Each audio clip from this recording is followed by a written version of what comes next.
Hello বন্ধুরা, welcome back to my channel. কেমন আছো তোমরা সবাই? আশা করি ভালো আছো। তো আজ বানালাম তালের কেক।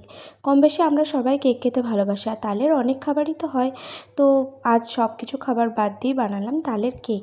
তো প্রথমেই আমি নিয়েছি ময়দা, তারপরে নিয়েছি সুজি, আর তারপরে দিয়েছি চিনির গুঁড়ো। চিনির গুঁড়োর মধ্যে আমি মৌরিও গুঁড়ো করে নিয়েছিলাম যাতে ফ্লেভারটা ভালো আসে। আর তারপরে আমি দিয়েছি আমুল দুধ, বেকিং পাউডার, বেকিং সোডা, আর দিয়েছি ভ্যানিলা এসেন্স। আর তালের পিউরিটাকে আমি ভালো করে ছেঁকে নিয়ে ওর মধ্যে দিয়ে ব্যাটারটাকে তৈরি করে নিয়েছি।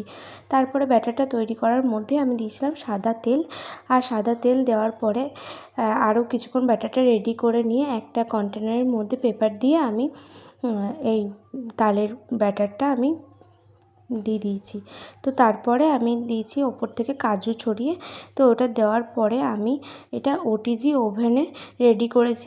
প্রথমে আমি ওটিজিতে 10 মিনিটের জন্য প্রিহিট দিয়েছিলাম, তারপরে 180 ডিগ্রি সেন্টিগ্রেডে 22 মিনিটের জন্য কেকটা রেডি করেছি। কেকটা খেতে অসাধারণ হয়েছিল, তোমরা দেখেই বুঝতে পারছো। খুব নরম হয়েছিল, তুলোর মতো নরম হয়েছিল কেকটা, আর টেস্টটাও খুব সুন্দর হয়েছিল।